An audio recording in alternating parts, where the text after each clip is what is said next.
you so much for being here. I know you guys have a lot of options in terms of where you go and who you learn from, and I'm just really excited that you chose me. So I promise that I do not take that lightly. I want to make sure that this is as action-packed and actionable as possible for you. So I've done a couple of things in the presentation that should help you really retain more and put this into action after you leave today.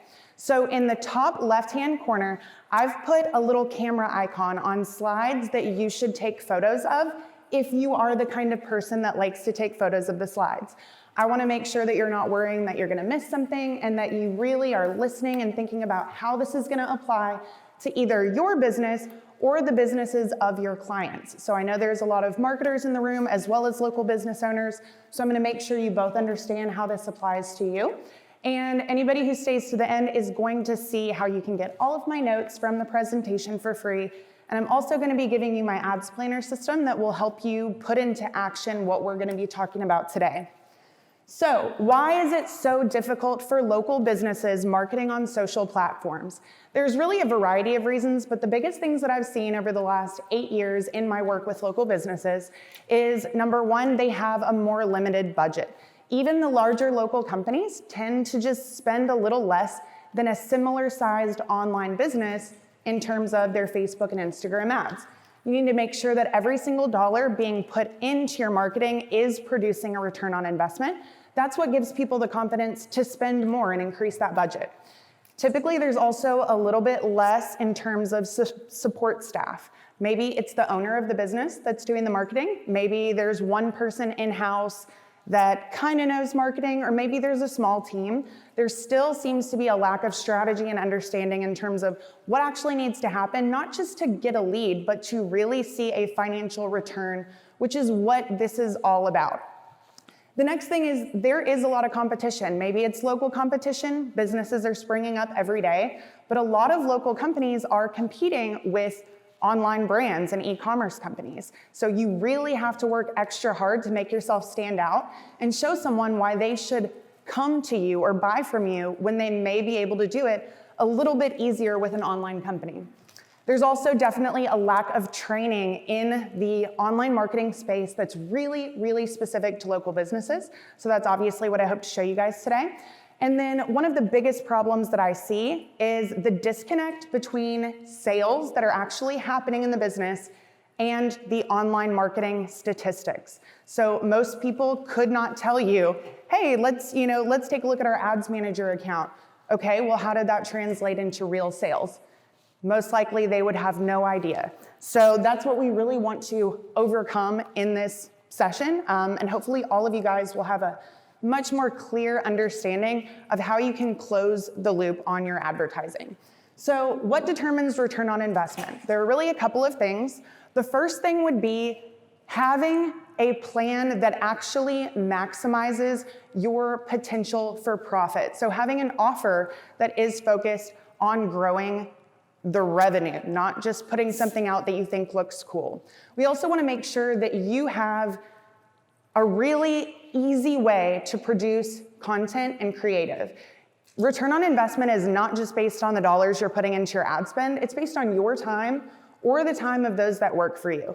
Time is money. Somebody's putting their effort into these things, so if they're taking way too long, if there's an easier, faster way to do something, you're not gonna see as strong of a return as you could if you were able to do that same thing a little bit faster and a little bit better.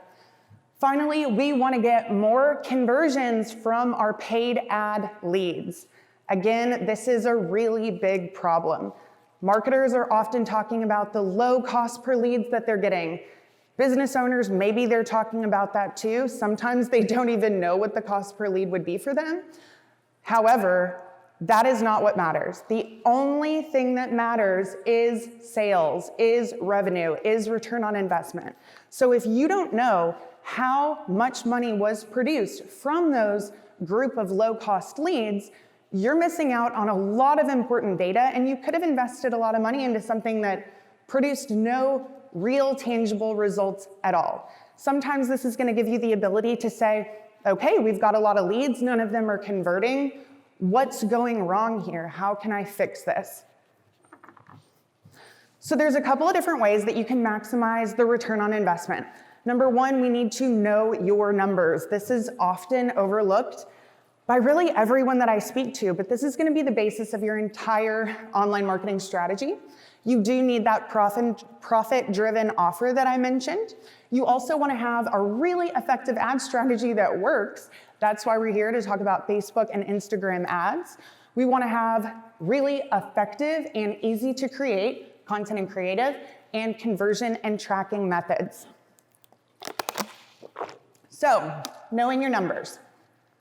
Things like having a set budget, having that cost per lead goal, cost per acquisition goal. All of these things are going to be crucial to establishing how much you can actually pay for a lead if your cost per acquisition is going to allow your business to grow, and making sure that you're focusing on the right numbers. Likes do not pay the bills, okay? There is a place for engagement and engagement style ads, but stop looking at reach, stop looking at impressions, stop looking at your likes, and start looking at the numbers that will actually help you grow your business. These are the things that we really want to focus on, and too many people, they have no idea what they're even looking at, what they're looking for. They don't even know if their ads are working or if they're failing, and that's not a good place to be, regardless of if you are the business owner or the marketer. I see this problem in really both spaces. This is the set of formulas that you guys are going to want to use to calculate the numbers for your business or for the business of your clients. These are all very important in terms of understanding what strategy you specifically need to reach your financial goals. So hopefully everybody's got a snapshot. This is going to be a real life example of those formulas. If you want to see how that breaks down, definitely take a photo of that. This is the first thing that I would do anytime I work with one of our agency clients. In our training program, I go through all of these numbers with the students that are enrolled, because if you know what it takes to actually acquire a customer, what their lifetime value is going to be for you, you have a very clear set of guidelines to say, okay, this is when my ads stop being profitable for me. If you don't have this, you're essentially guessing. Maybe you're asking friends, hey, what's a good cost per lead in this industry?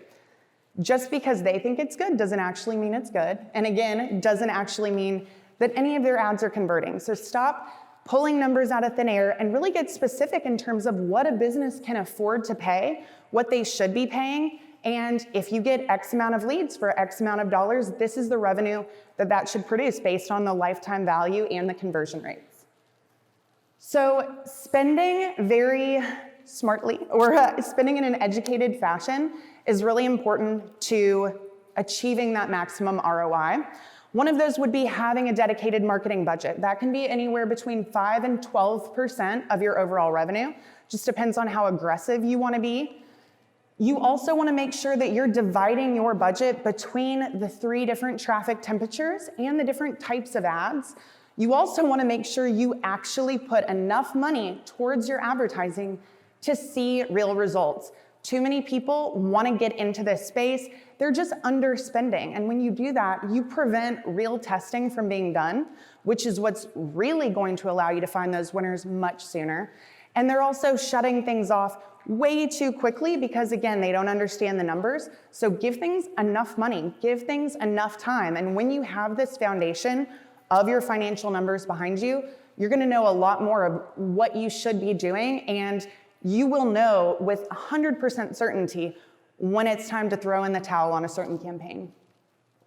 So we want to create offers that are really not only effective in terms of what the audience wants, but something that will drive the business of the business owner.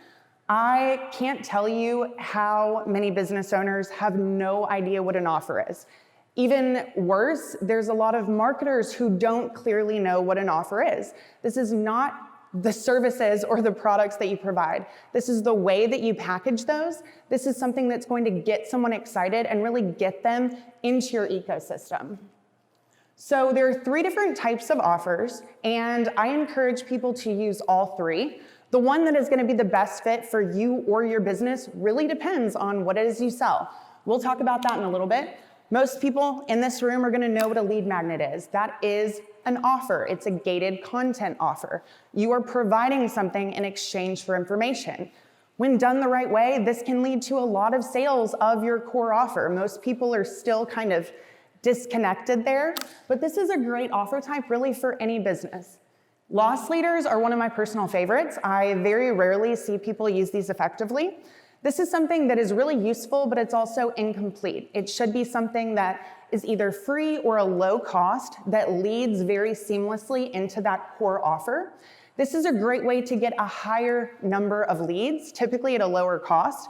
And if your systems on the back end are set up correctly, you should be able to convert them really easily. So examples of this would be purchase one for X amount of dollars, like a lower price than it typically would be. That would be great for something that people are typically gonna buy more than one. If you are a recurring revenue business, you could give them a discount on their first month because you know that's not where you're gonna be making the bulk of your money. So really think about these things. Loss leaders are awesome. Typically businesses are too scared to actually try them, or they feel like it's devaluing their products or services in some way. But ultimately, if your offer is getting you a lot of new leads, a lot of new conversions, and it was designed to help make you money, there's absolutely nothing wrong with doing it. Most people do have some type of product preview offer. This is a free estimate or a consultation. It could be a demo, something that doesn't really have any value unless someone is serious about buying. So something to be said about the loss leader. There should be value even if they have no intention of buying your core offer. It's not something like a free gift with purchase. That's still going to be a product preview offer. So that's a question I get a lot. It needs to be valuable in and of itself. So there are a couple of things you want to consider when trying to put together a really effective offer. You do not have to take all of these into consideration for one offer. Usually it could be one or two of them. So highest margins. Which products do you actually profit the most on? Highest demand. Is there a product or service that people are naturally buying more? Too many retailers especially, they have a product that's not selling. They want to put that on sale and build an offer around that product. The audience has already told you that they simply don't really care. So don't put your marketing dollars trying to sell that thing. Cut your losses, let it go, and buy more of the thing that people actually want. Buying patterns are something else to consider. So I was working with a company that does, they have like a smoothie store, and then they also sell detox kits. So the detox kits are a little bit more expensive than an individual smoothie, and they were trying to come up with some type of offer that would really allow people to want to buy more of these. So I asked them, how often should these be used? Is this something people should use monthly? Should they use it yearly? You know, what is the appropriate time frame for someone to use these? And he said, really, it's most effective when it's done quarterly. So building an offer around quarterly purchases of this detox kit. Maybe they get 4 and it's discounted because they've purchased 4. So you're not only allowing people to buy more from you, you're actually giving the customer what's best for them because that is how often they should have it in order to see the best results. So really think, how often are my clients buying? What types of things could I encourage them to do to not only help them get the most use out of what I'm providing, but also help line my bank account just a little bit more? Customer loyalty is something to consider. Buying cycle, you wanna make sure that offers really kind of take into consideration how long a buying cycle would be and what are those key moments or those triggering events that would happen to get someone to start thinking about buying what you have to offer.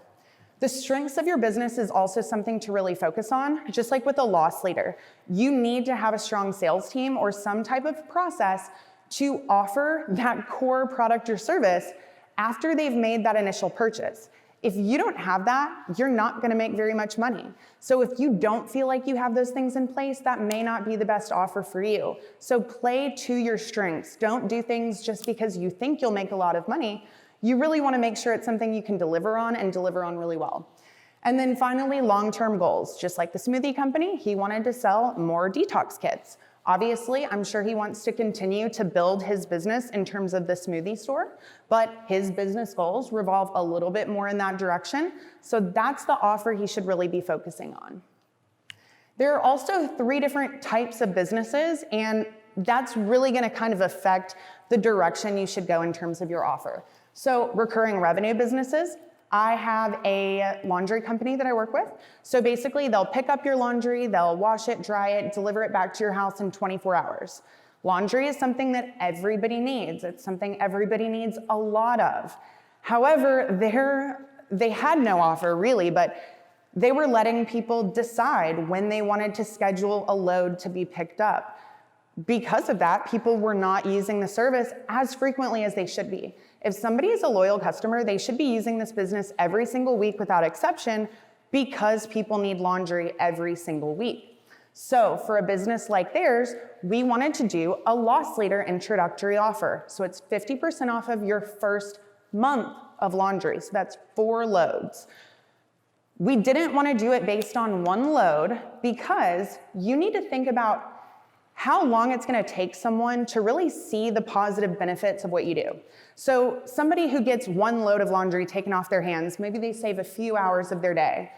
That feels good, but what really feels good is looking back on a month where you haven't had to touch laundry, you've saved 16 hours that month, you've thought about what you did instead, that becomes a lot more powerful, and that's gonna allow more of those introductory offer clients to stay on long term, and that offer has worked out phenomenally for them. So on the back end, we also made it a subscription-based service. People are on a recurring payment plan. They can have a day where it's picked up and scheduled, so they don't even have to think about it. That's what's best for the customer. They are already busy people. That's why they're using the service. But it's what's best for the business because they are getting more sales out of their existing customers, which is what all of you should try and find a way to do. So if you have a one-time purchase or a higher ticket purchase, these are really great to be able to find ways to deepen the relationship quickly. So getting people face-to-face, having in-store events or events in your location, doing something that really escalates that relationship building because typically it is something where they need more trust in you, or once that moment is passed and they've purchased, you're not gonna get that sale anymore. So doing it at the very right time is crucial. So one more example, I worked with a wedding photographer from London in one of my programs, and he didn't have an offer. He does weddings, but he does engagement photos, he does family photos, and the problem with weddings is they, are a one-time thing, at least, in the short term. And so what he wanted to do was try and sell more of these weddings, but the problem is, how are you gonna find the people who have not yet found that wedding photographer? They're in the market for it, but you've gotta get them at the right time. So his offer was based around the engagement photos.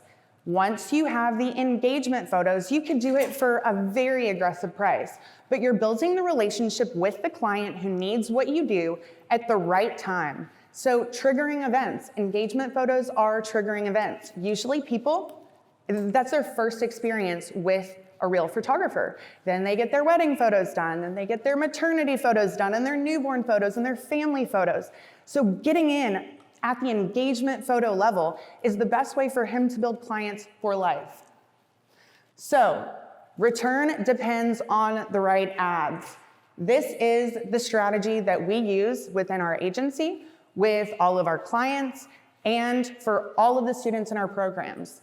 So this is called the AB3 strategy. AB for Allie Bloyd, thought that was kind of catchy. And it really focuses on 3 different levels of ads. So I'm sure you guys have heard some of this before, but the question is, do you know how to really effectively put it together? The thing that you have to really take into account is the traffic temperature, the buying cycle, and the awareness levels of your clients, and also the types of ads that you're running for them. So 3 different levels, 3 different columns, okay? Level 1 is our educate column.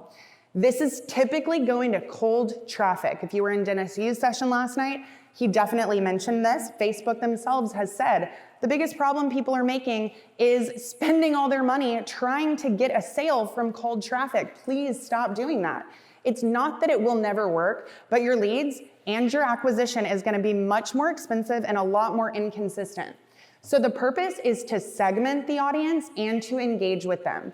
The goal would be to get a great cost per engagement, to get clicks onto your blog or whatever this type of content is, which we'll talk about it, or to get video views.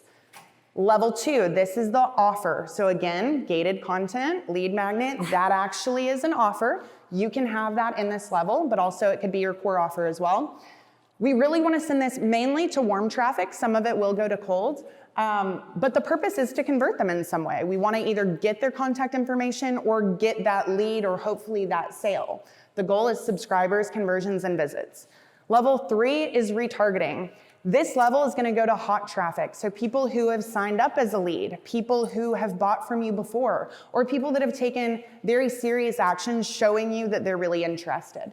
The purpose here is to maximize the money you've already spent by not letting any leads slip through your fingers and to ascend people to the next level. So you could offer these people a cross-sell or an upsell. You could simply validate the choice that they've already taken in signing up as a lead, sending them testimonial videos, making them feel great about taking the next step with your business, because for most of us, that transaction has to happen offline. So don't assume that just because somebody takes that step that they're going to convert. You want to continue to market to those people.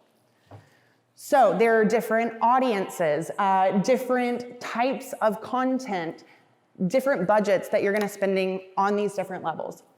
So level 1, cold audiences, saved audiences, lookalikes. The great thing to do at this level is to focus on the problem unaware stage and the problem aware stage. So I could go on for a long time about the buying cycles and how they line up. And I'll give you guys an example of how this whole system will work when we're done. So this is somebody who may not even know they have an issue. You need to educate them on the problem. You need to educate them that there is something that can be done about it and really agitate those pain points. Budget, typically about 20% of budget on education. So if you guys saw on a previous slide, we're also kind of distributing the budget between traffic temperatures, 2 formulas that kind of overlay each other. This is in my ads planner system. It's a spreadsheet that's already broken it all down for you. You plug in your budget, it breaks it down. You don't have to do this by hand anymore. So level 2, these are typically custom audiences. They could be engagement, they could be website traffic.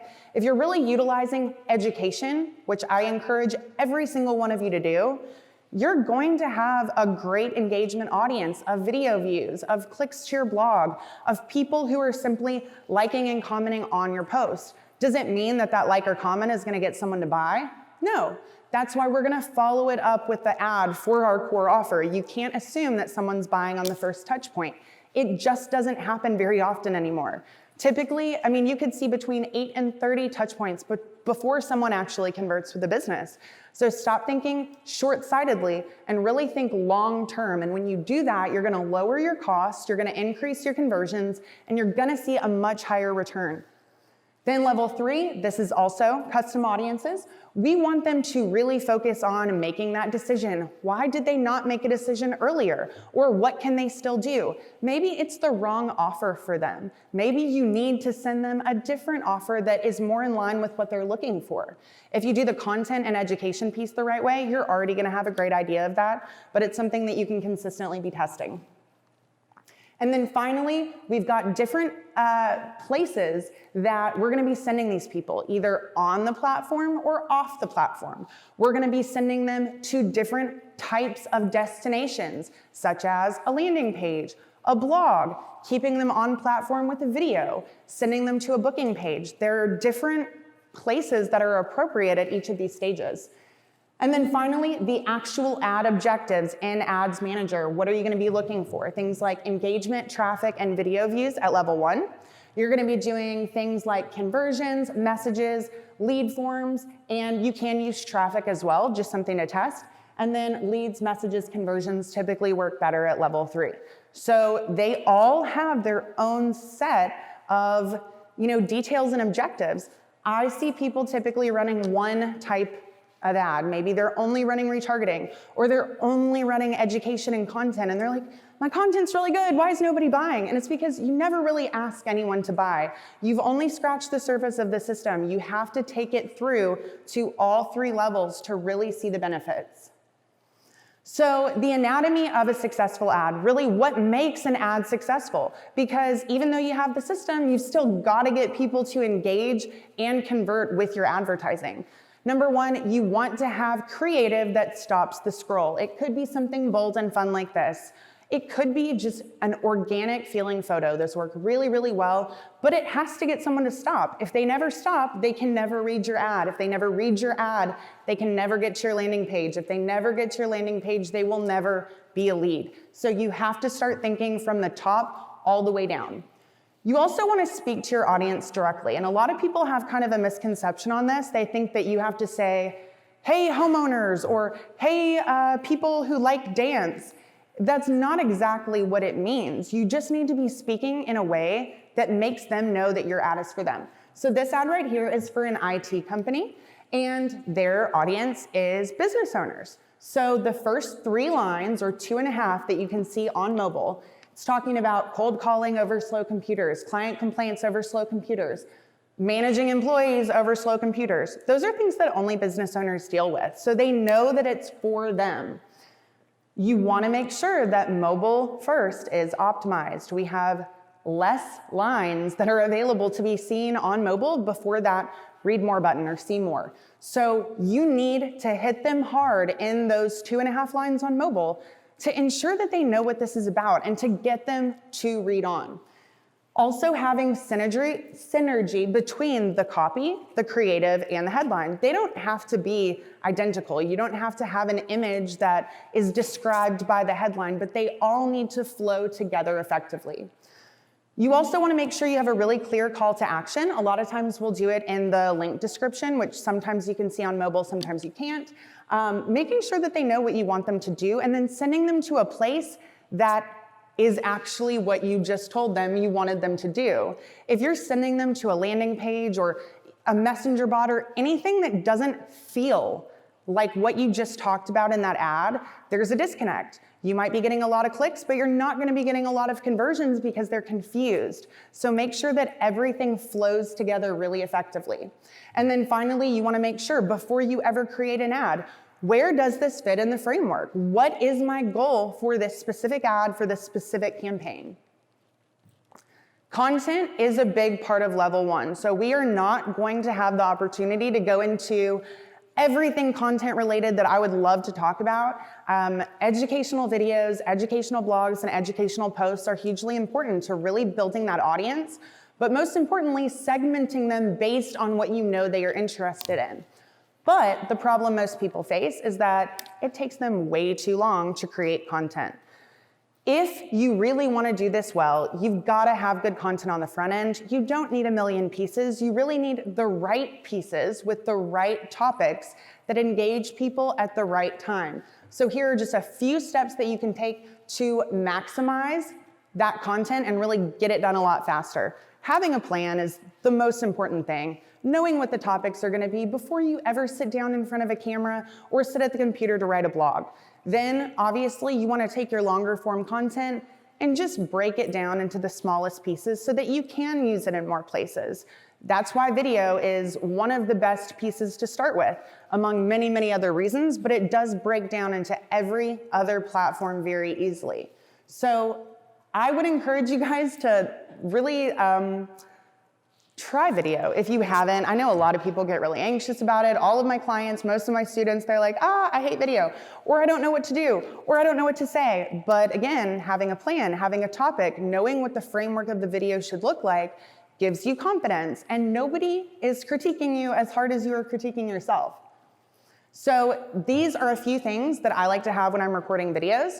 They do not have to be high production value. They can be very simple. Put a whiteboard behind you. Just stand there and talk to the camera. You can narrate something from behind the camera if you're really not comfortable having your face on camera yet. However, you really should work up to that, because part of the reason video is so powerful is because it builds this deep connection with your audience. They feel like they already know you before they've ever met you. That's what you want for a local business. You want a face to the name of the company, even if it's not the owner. So a few of the tools that I like: InShot, Camtasia, Clipman, and I like to have a stylist to do some of the editing on my phone. If you're recording on your phone, it's much easier to just keep it on the phone. So definitely something that I would suggest. This is one of the most important parts that I will mention today. Everything is important. Again, you kind of have to start from the top and work your way down. If you don't have the right ad strategy, you're never going to get leads. But leads don't matter unless you get conversions. And in fact, you are in a worse place if you've spent money on your advertising and failed to see any actual return on investment than if you had never run those ads at all. One of them, it's just the opportunity cost that you're missing out on. The other, it's the opportunity cost and the actual cost of what you've spent, and you haven't seen $1 in return. So follow-up and tracking is crucial. Again, most local businesses, they have to have something that happens offline. Maybe it's on the phone, maybe it's in person. You need to make sure that all of these things are taken into account. So not all leads are ready to buy today. The content that you produce should be able to identify what stage of the cycle someone is in, which will help you understand this is going to produce leads that are closer to buying. These are leads that need to be nurtured more effectively. But don't assume that just because somebody doesn't buy right away that they're lost, because they're not. I have seen over and over again leads that convert a year to 2 years later. If you give up on those people, if they never hear from you again, you have lost the sale, and you didn't have to. You've already spent money to acquire that person. See it through until the end. The follow-up also needs to be immediate and consistent. Biggest challenge for agencies, I'm sure most of you guys would agree, your clients aren't following up with their leads. They're waiting days before they ever have a phone call to that person, if it ever happens at all. Local businesses, you guys are busy, I get it. But you've paid money to acquire that person. They need to hear from you right away. Think about the world we live in. We get bombarded with notifications and messages and spam phone calls, and people could be on social media at any time of the day. They could be in the waiting room at the doctor's office. They could be picking up their kids from school. They could be doing anything. Maybe they signed up for that right then and there, but you could call them in that moment and they still may not pick up. That doesn't mean they're not interested. It means that they were not able to answer the phone in that moment. So you have to be consistent. For most people, this is not their favorite part of the process. A lot of it can be automated, but you need to understand that conversions have to happen with the real person involved. Automation will only take you so far. The phone call scripts, the meeting and appointment scripts, the way that they're engaging with these people on the phone to simply set the appointment, these are all very important things that should be thought about, that you should have processes for. These are the few of the follow-up essentials that we use. So multi-channel follow-up is crucial. Emails, awesome, but you don't know who gets your emails and who doesn't. 20% open rates, industry average, that's not awesome. Text message is huge. 95% of all responses to our own campaigns or the campaigns of our clients come through text message. 99% of text messages at least get read. You know somebody's getting that message if you have the right phone number. Using things like Facebook Messenger, using voicemail drops, using real phone calls, and having customized campaigns depending on what someone does within your system. Some people book an appointment, some people don't, some people are not ready yet, some people are a better fit for a different type of product or service. Is it a little bit more work? Yes. Will it make you a lot more money? Absolutely. So stop trying this one-to-many approach. That's the same way that people were doing advertising 20 years ago, 50 years ago. It doesn't work very well anymore. People want to know that you know what they're interested in, and they want to get that content and that follow-up that is very specific to what they've already told you. People get annoyed if they get something that's not related to what they're doing. So really pay attention and have everything in a trackable CRM so that you know what people are engaging with, you know what steps they're taking, and you can act appropriately. We've covered a lot today, but really these are the steps to success. So number 1, know your numbers. Number 2, develop your offers and a very clear value ladder. Once you get a lead in, you can still ascend them to other products and services, increasing the lifetime value, increasing your return on investment. You also want to develop a content plan with those topics that are going to fit best within that customer buying cycle. You want to map out your ad strategy in the beginning. Then you want to go ahead and start to put together your initial content, map out and integrate your follow-up systems, because again, we don't want to get leads in if they have no clear destination afterwards. Build out and turn on ads. As you can see, step 7 is where we finally build an ad. This is not your first step. Please don't jump in before you're ready. Marketers and local business owners do this all the time. Planning on the front end will significantly increase your return on the back end. And finally, you want to look at the results and you want to optimize accordingly. Know what those numbers are that are a sign that you should turn a campaign off. Know when you have a campaign that's knocking it out of the park.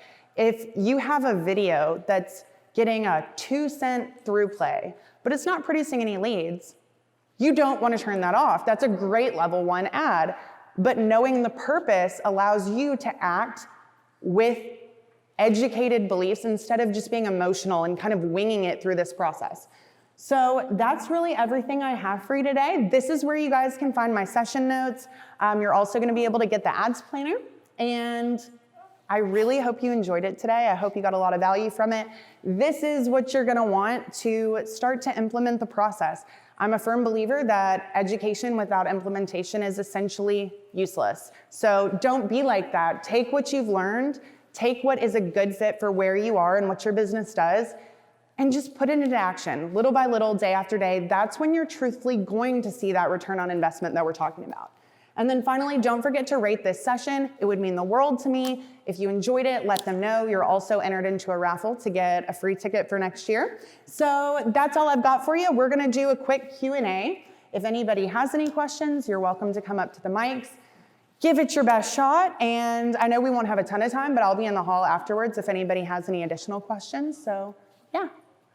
All right. Thank you, guys. Thank you. It was really good. I'm glad you liked it. I have a question for brick-and-mortar restaurants. So I do restaurants, and it becomes different because you almost stay in that cold, maybe warm, you engage with me, but I don't know if you come in foot traffic-wise. Do you have a strategy? For tracking? For tracking that a little better, and also ad-wise, do I just stick to that cold and warm? And do you have a strategy as to what your warm would be, your warm ad versus your cold ad? Yeah, so what's the difference there in a restaurant? Well, so the good thing is that everybody needs to eat. So you have the potential to reach a lot of people. For most local restaurants, the geographic area is going to be really important. Some people are not going to drive really far out of their way. So you could focus on really localized content at level 1 that applies to those people. So this is also a big misconception about like level 1 content. It does not have to be just what you do. So you don't have to just talk about food. What you need to do is talk about what your audience cares about that identifies them as a good prospect. So that laundry company, we don't talk about laundry in our content. We talk about busy moms and how to save time because that's ultimately what we're looking to do. So I would say there's a lot of opportunities. I don't know the type of restaurant, but if it's like a certain ethnicity, if there's something that makes it different, those are great things to talk about, but really say, who is my audience? What do they care about? Because you really can reach just about anybody. You do need to get those touch points in. Your offer is obviously going to be something that brings them in multiple times to develop the relationship and continues to bring them in long term. And I mean, video's great, but blogs work great. Doing things that just talk about, you know, the culture of the restaurant, things that people actually really do like and makes a difference, that's always something you could do. In terms of tracking, having an offer that someone actually has to type in, you know, what the code is or scan something, that's going to let you know how many people are actually claiming it. There's a lot of ways that you can see how many people are, you know, requesting it, but in terms of actually coming in, that's the best way to do it. You know, you could have some type of CRM for a restaurant business. it's great to have a database and to know who comes in for birthdays, who comes in for anniversaries, who comes in all the time. But it's not something where you're gonna be tracking people through a pipeline. You're just trying to know as much information about every single person as you possibly can so that you can send them those relevant offers, those relevant follow-up pieces that matter to them in their specific situation. Like if somebody, buys chalupas every time they come in, like give them an offer on chalupas. You already know that they like it, so they're gonna be more likely to come back. So just make sure that the offer you choose isn't something that someone can just say a word to their server. It actually needs to be something that's handed in or scanned or punched into the system. So hopefully that answers your question. Okay, thank you. You're welcome. Yes. Two questions. One is events. When we were looking, we had a 2-year business plan, and that 2 years business plan is now, we had 5, 10, 15, and 20. There are more birds per capita in San Diego than anywhere, and we have the biggest, most condensed area of this, so we can have to spread our range of where to pull other people up. The best thing that we've done ever, events, bar none, brings them in. The challenge is Facebook is lousy at events, in my opinion. Part of the reason is when you boost those events, you get events. It's very, and this is where it's hard. I'm like trying to trust Facebook, and I get that all the time. Please trust Facebook, please trust Facebook, please trust Facebook. The problem is when you go to the event or you use that boost mechanism, it only pushes it into very core spaces. It doesn't, even Instagram, it's kind of limited. It shows up on desktop, your desktop, which, come on, and then phone mobile, but it doesn't have all these other places. So it feels like, as a marketer, you want frequency, you want penetration. So you're trying to say how to get more people to your events, essentially? I guess basically what I'm saying is, do you know of? My question is there ways to push events and around just the push events tool? Because there's so many different ones in there, it's hard to know. So we actually do a lot of events with our clients and students. It works for a lot of different types of industries. It's one of my favorite things because, again, it does bring people in person. You can make a deeper relationship with them. And a lot of times it's a lower cost per lead. So they're really awesome. I use the events, where you're actually setting up your event, really is just part of level 1. I like to get people to register for the event, give us their name, email, phone number, whatever, so we can remind them, so we can follow up with them. They're not typically gonna do that on the actual event, even if you make those like extra questions a requirement. So you use that to just put it out in the community, focus your targeting on whatever geographic area is gonna be best. You can do that with just boosting those events. Get down as low as a 1-mile radius if you need to, but you want to use that as at the top of the funnel. Whatever the event is focused on, that's what the other content can be about, but then you want to send people to a landing page or a messenger bot to get them to register. The event reminders are one of the most important parts of all of that. You don't want to spend money to get people to mark themselves as interested that will never come, like no return on investment. So make sure that you have a way to follow up with them, remind them the day before, the day of, and then of course the retargeting aspect too. But that's a big, it's a big thing a lot of people think when they're doing the events, is that those events are really what you should be using when really it's a small part of the process. Okay, so sorry.